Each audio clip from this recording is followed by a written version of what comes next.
Hey everybody, welcome back to another episode of Joinery Therapy, where we talk about things about relationships and emotions that the internet doesn't really teach you. We're going to jump into a couple posts online from a therapist viewpoint to see if it helps you in your relationships. So the first one, am I bad for making my coworker a separate meal after she insulted my cooking? I work in a small office where we do a potluck-style lunch once a week. I love cooking, so I usually bring something homemade. For context, I'm Thai, and a lot of what I make has strong flavors. Think garlic, fermented fish sauce, chili, shrimp paste, that kind of thing. Most of my coworkers love it. Kate, though, has always been ... weird about it. She's made little comments before like, wow, that's pungent, or your food is so intense. Once when I brought in some thyme, green papaya salad, she wrinkled her nose and said, ugh, why does it smell like that? Like it smells like lime and chili? Sorry, it's not a turkey sandwich, Kate. The worst was when she asked me if I grew up eating bugs. I kind of laughed it off because I was so caught off guard, but she kept going, talking about how she saw a documentary about Thai people eating crickets and how it must be normal for me. I told her as evenly as I could that yes, some people eat insects, but it's not like I was raised munching on tarantulas for breakfast. She got all flustered and said she didn't mean it like that. Anyway, last month I made khao soi for the potluck, a northern Thai curry noodle soup. Everyone seemed to love it except Kate, who took one bite, made a face, and said, oh, this is strong. Then she laughed like it was a joke, but she barely touched her bowl. Later, I overheard her telling someone it was too much spice and too many smells at once. So for a few weeks later, when it was my turn to cook again, I made my usual dish, plus a plain grilled chicken breast with some steamed veggies and a little cup of ranch dressing. No seasoning, no strong smells, etc. I left a note for Kate since I know she prefers something simple. She was pissed, said I was singling her out, making her look bad. I told her I was just trying to be accommodating, the way she seemed to want. Some coworkers thought it was hilarious. Others said I was being passive-aggressive. Honestly, maybe I was. Am I the bad person? First comment, I would have given her a PB&J sandwich and said, I know you don't like anything ethnic. And when she said she felt singled out, well, yes, no one else makes comments, only you. I got 9.8 thousand likes. Just straight up hand her an Uncrustable, LOL. If you don't know what an Uncrustable is, it's that super fake peanut butter and jelly in a bag kind of thing that you can get at Costco. This is the correct answer, maybe thought at first. I think my favorite thing about Reddit is seeing people post exactly what I would post. Honestly, if I were her, I'd be perfectly happy with this and still frozen. Again, none of these people are answering your question, OP, and I'm so sorry, and that's why we're doing this podcast. First of all, you're not bad. You're not wrong. You were genuinely trying to do the right thing.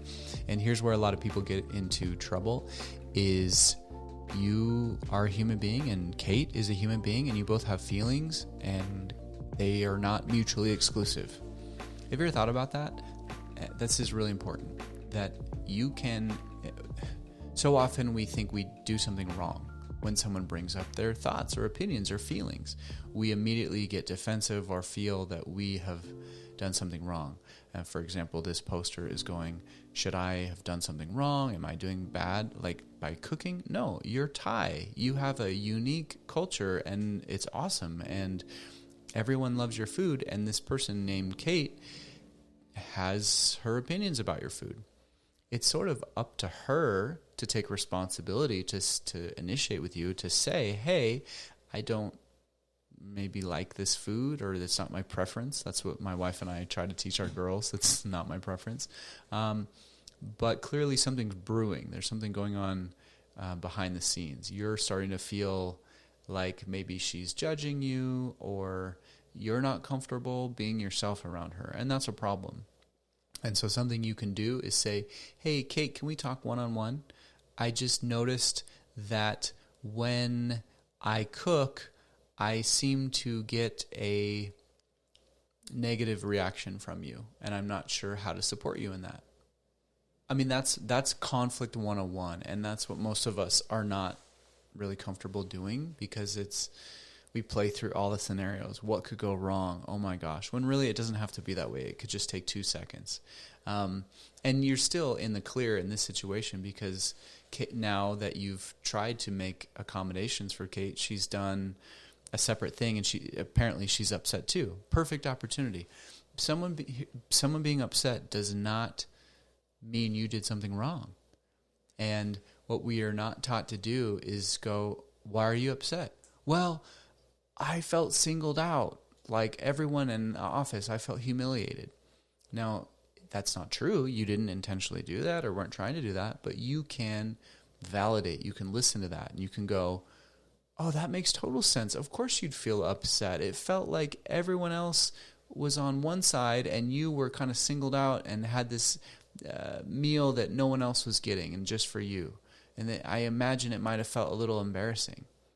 In the same way that you would do that to a child, how many of us as adults we're just children in adult bodies, and we don't know the tools of how to listen, how to validate. That's what I would recommend. Going through your life knowing it's not black and white. It's not I did something wrong. I didn't go to Kate and slap her in the face. That would be wrong. You didn't do that. You were trying to be accommodating.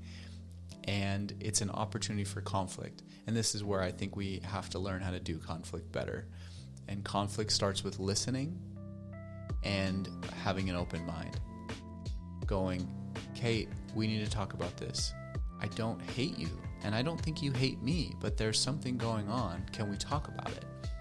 And I will tell you, if you're listening, if you're watching, reflective listening is your superpower. I'm convinced that this is what I found has worked in my own relationships, my own marriage, also with clients.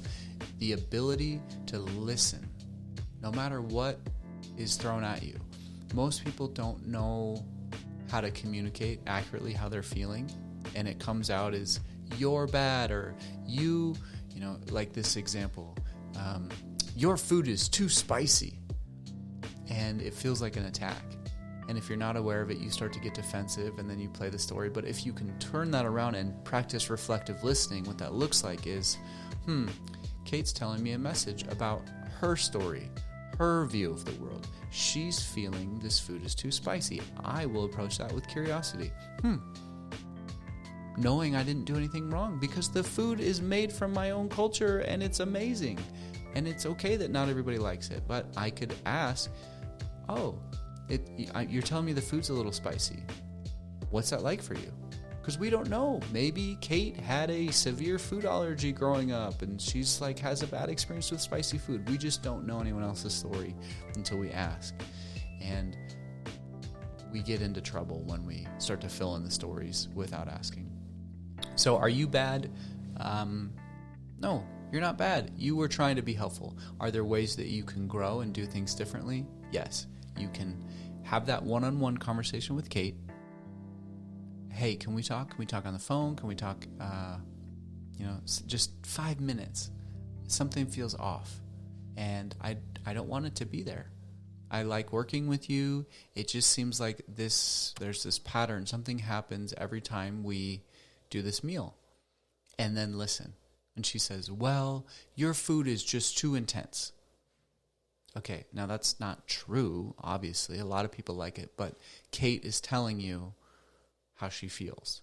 And anytime someone tells you how they feel, you can listen. And when you listen, it's so disarming. It takes you out of fighting each other to having an example of conflict that goes well. So I'm going to move on to the next one, but I hope that you take from this, listening is so important. So next post, we'll see another example of this. Am I bad for refusing to switch my vacation dates because my coworker has kids? I, 30-year-old male, put in my vacation request months ago for a specific week. I made plans, booked flights, was looking forward to it. Everything was approved by our manager with no issues. Last week, my coworker, quote-unquote Lisa, fake name, 35-year-old female, found out that her kids' school break falls during the same week. She came to me and asked if I'd be willing to swap my vacation for a different time so she could take her kids on a trip. I told her I was sorry, but I had already made non-refundable bookings and didn't want to change my plans. She got frustrated and said, it must be nice to have so much flexibility, implying that since I don't have kids, my plans aren't as important. I told her that just because I don't have kids doesn't mean my time off is any less valuable. Now she's giving me the cold shoulder at work, and another coworker mentioned that I could have been more understanding. I don't think it's fair to expect me to give up my plans just because she has kids. Am I the bad person? Top quote, she had the kids' schedule since the beginning of the school year and ample time to plan. The fact that she didn't is on her, not the bad person. Second person, actually it's published at least a year in advance. She had time to plan but chose not to. Next comment, now she wants you to lose money. No, sorry, should have planned better. OP, add up what you've already spent for your vacation, double it. You are owed something for your trouble after all, then ask her for cash up front. Bet she won't pay. Trust me, she won't pay. Thank you, internet, for trying to fix it. When you don't, there's nothing to fix. Here again is another example, and I'm going to break it down here. The first two paragraphs. I told her I was sorry when Lisa asked that I'd already made non-refundable booking and didn't want to change my plans. Perfect. That is an example of a boundary. In a healthy relationship, someone asks, because asking is great. You never know if you'll never know if you don't ask. And so, hey, could you change your plans? That's totally fine of Lisa to ask. And it's totally fine of you to say, no, sorry, I made plans. Now, what happens next is really important. She got frustrated. So this poster is perceiving the emotion of frustration from this coworker, which is understandable. They're probably on the right track. And she says, it must be nice to have so much flexibility. Now, here's where it starts to go off the rails. Implying that since I don't have kids, my plans aren't as important. Your interpretation of her emotional message of frustration might be incorrect. That's where we get into trouble, and this is where you're no longer listening to Lisa's frustration. Now you're defensive, and you're saying, I told her, just because I don't have kids doesn't mean my time off is any less valuable. Now you're arguing about that. So you didn't do anything wrong, but there are opportunities to grow. Here's what you can do when you utilize the superpower of listening. She got frustrated. It must be nice to have so much flexibility. Yeah, I know when you have kids, there's so many more things and logistics you have to take care of.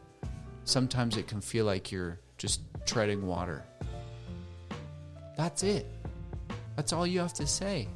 But we are so uncomfortable, in general, we as a culture, with anger and frustration that we don't realize all you have to say is, that's super frustrating when you're not able to take the kids on a spring break trip. You're not able to get the time off. That sucks.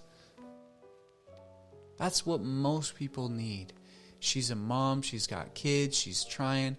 You didn't do anything wrong. And that's so important to remember, is to be secure, knowing, and you get to ask yourself, do I have the means? Could I change my plan? No, I can't. I booked this for me, and that's great. And what I can do is take it one step further, is when she's frustrated, I can go, you're right, that's super frustrating. The quote was, it must be nice to have so much flexibility. Here's where you're tuning your ears to be more of a translator. Her message is more like, I'm really struggling because I feel like I'd have zero flexibility. I'm really struggling having kids and trying to navigate life right now in this season. It's a lot. And it is a lot.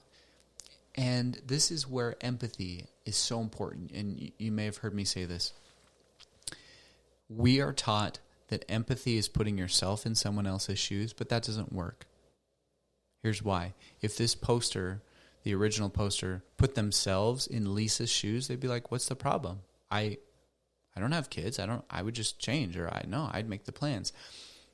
They have to take themselves out of the equation and go, what is it like for Lisa? Lisa has kids. She's probably stressed. We don't know if Lisa has a husband in the picture or a partner. We don't know. We know that she found out kind of last minute about plans. That shows me that maybe she isn't super organized, or she just doesn't have a lot of time. So she's probably feeling overwhelmed. She's probably feeling like she's in survival mode. And who here hasn't been in survival mode at one time or the other? And who here, when where they're in survival mode, they're not feeling frustrated? Because it's not a fun place to be. And so what you can do is go, yeah, I can tell you're in survival mode and you're just trying to do what's right for your kids. And it sucks when that doesn't work out. That's all you have to say. And you'd be surprised how disarming that is. Because what's interesting is the next sentence is, a coworker mentioned I could have been more understanding.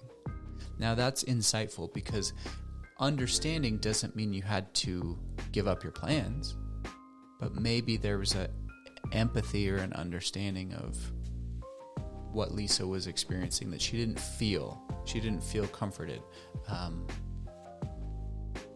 Yeah. So I'm sorry that happened. I think that's a very common scenario, and it happens all the time. And I would strongly, if you're listening to this, if you're watching this, strongly encourage you to practice reflective listening. It's the bread and butter. You really can't go wrong, because here's why. If you practice listening, one of two things will happen. Either you'll get it right, and the person will go, oh my gosh, yeah, you totally got it. Or you will get it wrong, and they'll tell you again. They'll give you another chance. So what that could look like is, yeah, I can see, Lisa, you're frustrated because I'm keeping you from doing what you want to do. No, that's not it. I'm frustrated because I can't take my kids on this trip for spring break. See the example? So she's giving you another chance to go, oh, you're frustrated because you can't take the kids on this trip that you want to do. Yeah. And it's going to feel weird. It's another thing that we can talk about more in another episode, but you're going to feel more tension in your body, and just be aware of that. You are going to feel some tension. This is not easy. But again, it is behavior. If you are struggling in conflict in your relationships, the first thing I would recommend is practice listening, reflecting, going, I hear you saying this. It sounds like this is going on. That sounds hard. Or I want to hear you. I'm not even sure what to say right now. That's okay to do that. So, hope this is helpful, and I appreciate you listening. And once again, we're here to just improve your relationships, talk about how to navigate conflict in a healthy way.